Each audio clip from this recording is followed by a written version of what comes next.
السلام علیکم، آداب عرض ہے جی ڈیئر لسنرز، کہیے کیا حال ہے وال ہیں؟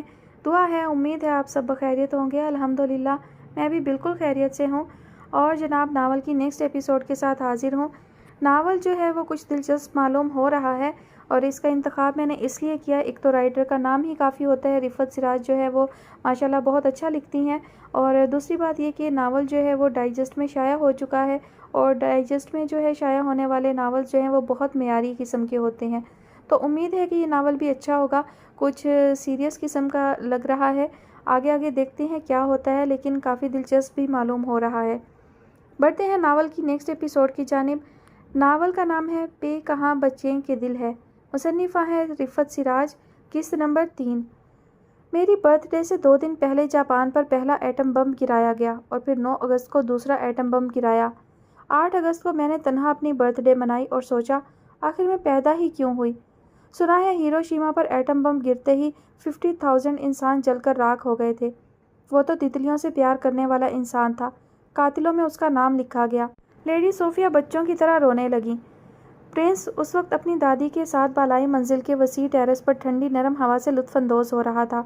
ایک لطیف خیال کے بے ترتیب رنگ اسے بے چین کیے ہوئے تھے۔ وہ ان بے ترتیب رنگوں کو منظم کر کے کوئی زندہ و جاوید پیغام کینوس پر نقش کرنے کا موڈ بنا رہا تھا۔ لیڈی صوفیہ کا ماضی دھوئیں کے مرغولوں کی طرح اس کے سر پر بالا ہی بالا اڑ رہا تھا۔ میں جانتی ہوں تمہیں سیکنڈ ورلڈ وار کے واقعات زبانی یاد ہو چکے ہوں گے، پھر بھی میں تم سے اپنی میموری شیئر کرتی ہوں۔ تمہاری ماں میری بیسٹ فرینڈ تھی، وہ مجھے پراپر کمپنی دیتی تھی، وہ مجھ سے بہت اٹیچڈ تھی۔ اس کا کھلا ثبوت ہے کہ تم میرے شوہر اور اپنے پردادا کی ڈٹو کاپی ہو۔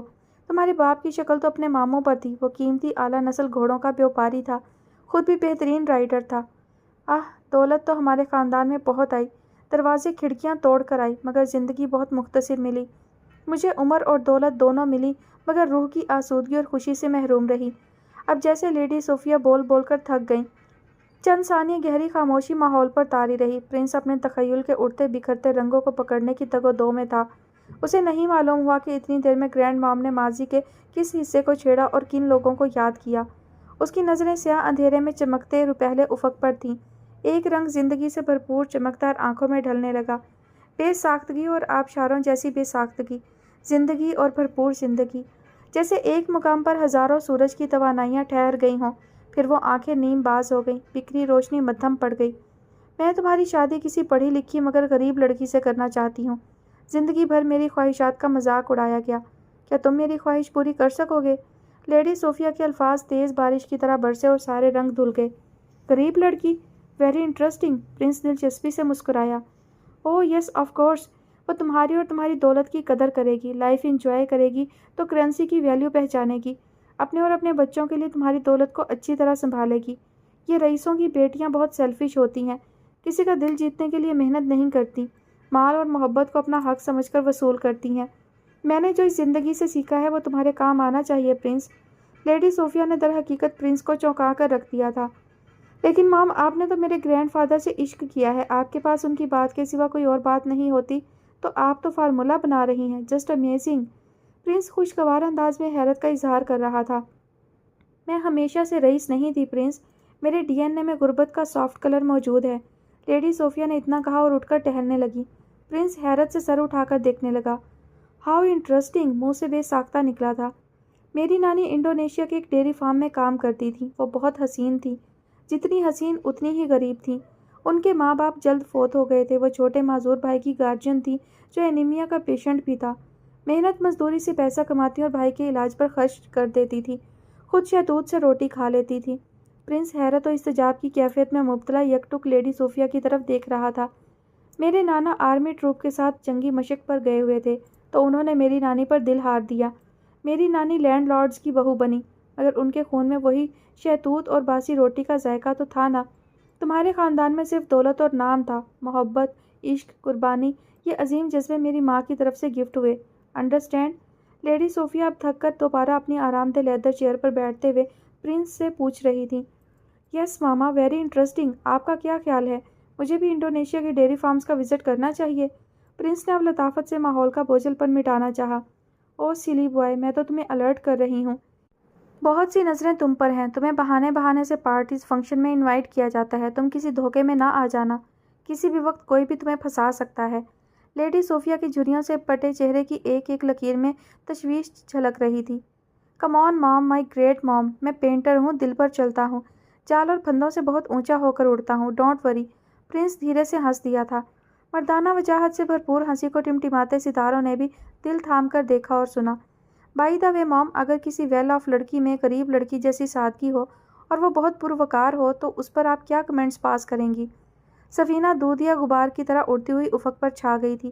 پرنس کے لیے بھی یہ انکشاف تھا۔ دل کے کس کونے میں وہ چھپ کر بیٹھ گئی تھی۔ عین تھکا دینے والے تفکر کے دوران اس نے مظاہرہ کر دیا تھا، او گاڈ، وہی ہوا جس کا مجھے خطرہ تھا۔ لیڈی صوفیہ نے سہم کر پرنس کی طرف دیکھا۔ پرنس پھر دھیرے سے ہنس دیا۔ مام، ابھی تو کچھ بھی نہیں ہوا، پلیز ریلیکس۔ بہت کچھ ہو گیا پرنس، ویژول ہو رہا ہے، کسی بھی وقت کیمسٹری فزکس میں ڈھل جائے گی اور وہ اس گھر میں چلتی پھرتی دکھائی دے گی۔ پرنس، مجھ سے کچھ نہ چھپاؤ، سچ بتاؤ، وہ کون ہے؟ مجھے اپنی نسل کے لیے بہت اسٹرانگ بیک گراؤنڈ چاہیے۔ مام جسٹ ریلیکس۔ پرنس نے لیڈی صوفیہ کی جذباتیت کو لگام لگانے کی کوشش کی۔ نہیں، تمہیں آج اور ابھی بتانا ہوگا، وہ کون ہے؟ مام پلیز، آپ سکون سے میری بات تو سنیں، پلیز مام۔ پرنس کو اندیشہ ہوا کہ دادی کی طبیعت نہ خراب ہو جائے۔ مام، یہ تو کرنٹ ڈسکوری ہے، وہ مجھے 2 بار تو ملی ہے مگر میں نے اس کے لیے کچھ بھی فیل نہیں کیا تھا۔ ابھی سویئر، بالکل ابھی یوں ہی اچانک مجھے اس کا خیال آیا۔ او مائی گاڈ! لیڈی صوفیہ نے شدید خوفزدہ ہو کر پرنس کی طرف دیکھا تھا۔ یہ تو عشق کی شروعات ہے، زندگی کی بھاگ دوڑ میں کوئی بہانے سے یاد آنے لگتا ہے۔ وہ بے قرار ہو کر اپنی جگہ سے کھڑی ہو گئی۔ یہ اندر کی خبریں مجھے باہر سے کیوں مل رہی ہیں؟ پرنس نے مسکرا کر لاابالی پن سے بات ہوا میں اڑانے کی کوشش کی۔ پرنس، میں تمہیں خوش دیکھنا چاہتی ہوں، آئندہ تم مجھ سے نہیں ملو گے۔ میں یہ ساری دولت تمہاری خوشی پر قربان کر سکتی ہوں۔ عشق تکلیف و درد کے سوا کچھ نہیں۔ آپ جس سے عشق کرتے ہو وہ آپ پر حکومت کرتا ہے۔ میں اپنے بیٹے کو کسی کی غلامی میں نہیں دے سکتی، نو نیور۔ لیڈی صوفیہ بے کلی کی کیفیت میں اٹھ کر چل پڑی۔ آواز آہستہ آہستہ بڑبڑاہٹ میں ڈھل گئی۔ پرنس چند ثانیے دم بخود رہا مگر جلد ہی خود کو مرتب کر لیا۔ سویٹ مام، سونا جب تک آگ میں نہیں تپتا اس کا کھوٹ ملاوٹ الگ نہیں ہوتے۔ آرٹ عشق کی آنچ کے بغیر ادھورا رہتا ہے، اسی لیے تو مجھے اپنی کسی پینٹنگ میں کمال نظر نہیں آتا۔ لوگ جو مرضی کہتے رہیں، کتنی بھی تعریف و توصیف کریں، یہ تو میرا دل جانتا ہے ابھی تک میری ہر پینٹنگ ادھوری ہے۔ آسمان پر اڑتی چکوری کی آواز نے اسے عشق کے طلسم سے نکال کر جہان آب و گل کی پتھریلی زمین پر پٹک دیا تھا۔ زہرا بڑی ترنگ میں ڈرائیو کر رہی تھی۔ وہ کالج سے ایک پیریڈ چھوڑ کر نکل گئی تھی۔ اس کی بیسٹ فرینڈ کی انگیجمنٹ تھی۔ اس کا ڈریس تیار تھا مگر میچنگ سینڈل اس کی مرضی کی نہیں مل سکی تھی۔ آج وہ تہیا کر کے مالز چھاننے نکلی تھی کہ وہ سینڈل لے کر ہی گھر میں داخل ہوگی۔ 2 مالز میں تلاشی بسیار کے بعد اسے حسب خواہش کچھ نہ ملا تو کلفٹن کے ایک مشہور مال کا خیال آیا۔ اس نے ٹریفک کے رش سے بچنے کے لیے خیابان اتحاد والا روڈ لیا تھا جو شیطان کی آنت کی طرح چلتا چلا جاتا ہے۔ سنڈے بازار کی ڈائریکشن سے پہلے اسے یوں لگا جیسے 2 کاریں اسے فالو کر رہی ہوں۔ پہلے تو اسے اپنا وہم محسوس ہوا مگر جب ایک کار اوورٹیک کرتی اس کے آگے دوڑنے لگی اور دوسری پیچھے تو اس کا ماتھا ٹھنکا۔ اس نے کار سواروں کو دیکھنے کی کوشش کی مگر دونوں کاروں کے شیشے بلیک تھے۔ اس کے دل میں گھبراہٹ پیدا ہونا فطری تھا۔ اس نے ایک ہاتھ اسٹیئرنگ سے اٹھا کر اپنے سیل پر police helpline number dial کیا۔ وہ ہینڈ فری استعمال کر رہی تھی۔ کال ریسیو کرتے ہی اس نے بولنا شروع کر دیا، میں کار میں ہوں، خود ڈرائیو کر رہی ہوں۔ اس نے لوکیشن بتائی، 2 کاریں مجھے فالو کر رہی ہیں، میری کار کا نمبر فلاں فلاں ہے، پلیز ہیلپ می۔ اس نے اپنے اعصاب پر کنٹرول کرتے ہوئے بڑے اعتماد سے مدد طلب کی۔ وہ کار 60 سے کم سپیڈ پر لے آئی تھی۔ آگے پیچھے دوڑنے والی کاروں کی سپیڈ بھی خود بخود کم ہو گئی تھی۔ زارا اکا دکا گزرنے والی کاروں کی طرف بھی دیکھ لیتی تھی، شاید کوئی اسے دیکھ لے، اس کے چہرے سے بھانپ لے کہ وہ کسی مشکل میں ہے۔ سپیڈ کم کرنا سب سے بڑی حماقت ٹھہری اور وہ بہت آرام سے دونوں کاروں کے نرغے میں آ گئی۔ دونوں کاروں نے اسے بریک لگانے پر مجبور کر دیا تھا۔ کار رکتے ہی ایک شخص تیزی سے اپنی کار سے اتر کر آیا اور ڈرائیونگ ڈور کے شیشے پر چمکتی ہوئی گن ٹکا دی۔ زارا نے حواس قابو میں رکھتے ہوئے شیشہ نیچے کیا، اس شخص کی طرف دیکھا۔ میم، زیادہ ایفیشنسی دکھانے کی کوشش کی تو یاد رہے اس میں سائلنسر فٹ ہے، گولی چلنے کا کسی کو بھی پتہ نہیں چلے گا، ہلکی سی ٹک کی آواز آئے گی، اس نے گھراتے ہوئے کہا۔ زارا کے اوسان خطا ہونے لگے۔ اس نے شیشہ نیچے کر دیا تھا سو اب گن کی نوک اس کی گردن میں چبھ رہی تھی۔ کار کی چابی دو اور شرافت سے باہر آ جاؤ، شاباش، ہری اپ بیبی، کم آن۔ زارا نے دونوں کاروں کی طرف دیکھا۔ دونوں کاروں کی ونڈوز کے شیشے ادھ کھلے تھے۔ ایک کار میں 6 لڑکے ٹھسے ہوئے تھے اور جس کار سے گن مین اتر کر آیا تھا اس میں صرف ایک لڑکا ڈرائیونگ سیٹ پر بیٹھا دکھائی دیا۔ اس نے اس بحرانی صورتحال میں تیزی سے اپنا ذہن دوڑایا۔